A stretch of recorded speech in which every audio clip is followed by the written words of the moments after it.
రాష్ట్ర వ్యాప్తంగా పేరు ప్రఖ్యాతులు గాంచిన పశ్చిమ గోదావరి జిల్లా భీమవరం ఇలవేల్పు శ్రీ శ్రీ మావుళ్లమ్మ అమ్మవారి జాతర వార్షికోత్సవాల్లో దర్శించుకోవడానికి లక్షల సంఖ్యలో భక్తులు విచ్చేస్తారు. అయితే ఆలయ అధికారులు సిబ్బంది కొన్ని విషయాల్లో హిందూ సాంప్రదాయాలకు వ్యతిరేకంగా వ్యవహరిస్తున్నారని విశ్వ హిందూ పరిషత్, బీహెచ్పీ, భారతీయ కిసాన్ సంఘ్, హిందూ సమాజ్ గోసంరక్షణ పలువురు నాయకులు ఆలయ ప్రాంగణంలో ఆందోళన నిర్వహించారు. ఈవో డౌన్ డౌన్ అంటూ నినాదాలు చేశారు. అమ్మవారి ముందు ఉండే గంటను శుభ్రపరచడానికి తొలగించి వెంటనే పెట్టలేదని, అడిగితే దురభష్టలాడారని, భక్తుల మనోభావాలు దెబ్బతినేలా అమ్మవారి ముందు గంటను తొలగించడం దారుణమని నాయకులు పేర్కొన్నారు. భక్తులకి నిత్యాన్నదానం ఎందుకు ఆపేశారని ప్రశ్నించారు. అమ్మవారి ముందు గంటను తొలగించినందుకు మావుళ్లమ్మ తల్లికి బంగారపు చీర తయారు చేయడానికి బంగారం సేకరించారు. ఇప్పటికీ 20 సంవత్సరాలు అవుతుంది. ఆ బంగారం ఏం చేశారు, ఎక్కడ ఉంది అని ప్రశ్నించారు. మహిళలకు సరైన టాయిలెట్స్ లేవని, భక్తులకు సరైన సౌకర్యాలు లేకపోవడంపై ప్రశ్నల వర్షం కురిపించారు. అలాగే అమ్మవారికి చీర తయారీకి భక్తులిచ్చిన బంగారం 13 కేజీలు తిరుమల తిరుపతి దేవస్థానం ఆధ్వర్యంలో ఉందని, వారిచే బంగారు చీరను తయారు చేయడానికి ఇచ్చామని, తరుగు మజూరీకే ₹1 పైన పోతుందని, భక్తులు సమర్పించిన డబ్బుని వృధాగా పోకుండా భీమవరంలో తయారీకి ఎండోమెంట్కి లెటర్ పెట్టామని వారు అంగీకరించుకోవడంతో తిరిగి దేవాదాయ ధర్మాదాయ శాఖ మంత్రి కొట్టు సత్యనారాయణకు లెటర్ అందించామని, త్వరలోనే ఒక సమావేశంలో మాట్లాడదామని తెలిపారని, అమ్మవారికి బంగారు చీర కూడా తొందరలోనే అలంకరిస్తామని అన్నారు. ఈ కార్యక్రమంలో విశ్వ హిందూ పరిషత్, బీహెచ్పీ, భారతీయ కిసాన్ సంఘ్, హిందూ సమాజ్ గో సంరక్షణ పలువురు నాయకులు పాల్గొన్నారు. బంగారం భక్తులు ఇచ్చిన బంగారాన్ని 13 కేజీలు రిజర్వ్ బ్యాంక్ ఆఫ్ ఇండియా వారి గౌరవంపై పంపించి దాన్ని ఒక దిమ్మ రూపంలో పోసి ఉంచాం. ఆ 13 కేజీలు వస్తువులు చేయడానికి డిజైన్స్ అన్నీ చేసి గవర్నమెంట్ వారు అప్రూవల్ ఇచ్చారు. ఆ బంగారు వస్తువులు చేయడానికి స్టార్టింగ్ 3 కేజీల వస్తువులు పర్టికులర్గా దేవాదాయ ధర్మాదాయ శాఖ వారు టీటీడీలో చేయించమని వాళ్ళు ఆజ్ఞాపించారు. ప్రత్యేకించి వాళ్ళు లెటర్ పంపించారు, మీరు ఈ బంగారు వస్తువులు టీటీడీలోనే చేయించాలి అని. టీటీడీలో చేయిస్తే బయట చేయించిన దాని మీద 2 రెట్లు ఎక్కువ ఖర్చు అవుతుంది.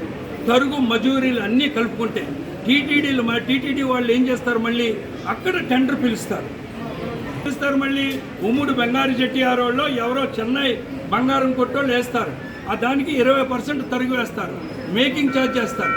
భక్తులు ఇచ్చిన డబ్బు పాడైపోతుందనే ఉద్దేశంతో మేము మళ్ళీ లెటర్ పెట్టాం.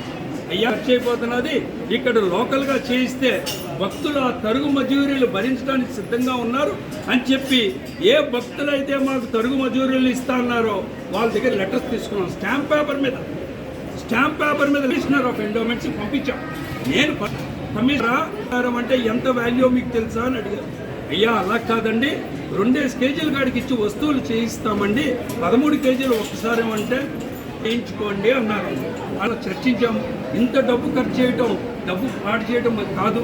కొంతకాలం ఆగిన తర్వాత మళ్ళీ ప్రయత్నం చేద్దామని చెప్పి అనుకుని మొన్న కొట్టు సత్యనారాయణ గారు ఎండో మినిస్టర్ గారి దగ్గరికి వెళ్ళి, సార్ ఇంత డబ్బు ఇదైపోతుందంటే ఆయన ఏమన్నారంటే, నేను కమిషనర్ గారితో మాట్లాడి ఒకసారి కూర్చుని మనం ఇక్కడ ఎక్కడైనా చేయించి ఏర్పాటు చేద్దామని ఆయన కష్ట నష్టం అర్థం చేసుకుని చేయించవచ్చు.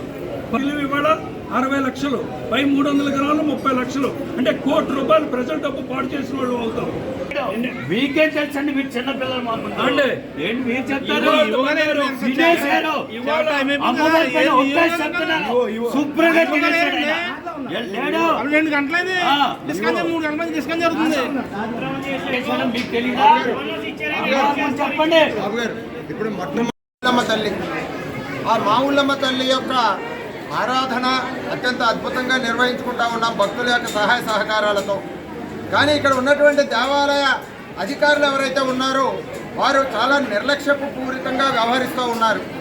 భక్తుల యందు సరి అయినటువంటి సమాధానం చెప్పకపోవడం, తర్వాత దేవస్థానంలోకి వచ్చినటువంటి భక్తుల దగ్గర నిలబడి అక్కడ ఉన్నటువంటి హుండీ దగ్గర ₹1 కాయిన్ పెట్టి కొడతా ఉన్నారు.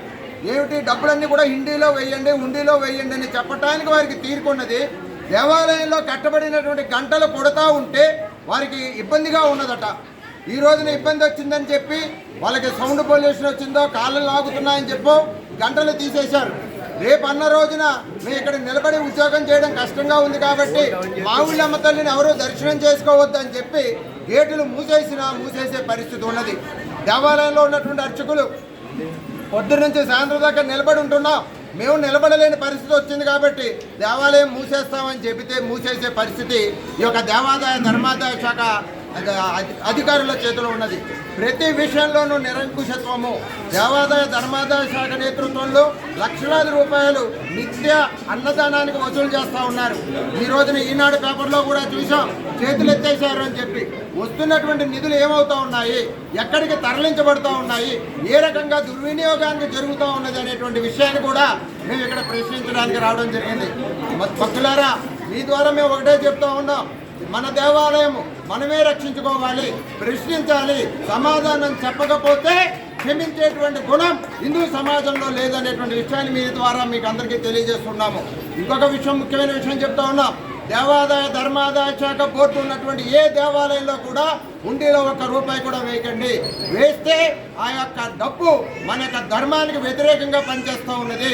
మన యొక్క డబ్బుతో బ్రతుకుతున్నటువంటి ఉద్యోగులు మన దేవాలయం మీద నిర్లక్ష్యంగా ఉంటున్నందు కారణంగా డబ్బులు వేయడం మానేస్తే దేవాదాయ ధర్మాదాయ శాఖ చుట్టుకుని పోతుంది. కాబట్టి ఆ విషయాన్ని దృష్టిలో పెట్టుకోండి. జై శ్రీరామ్.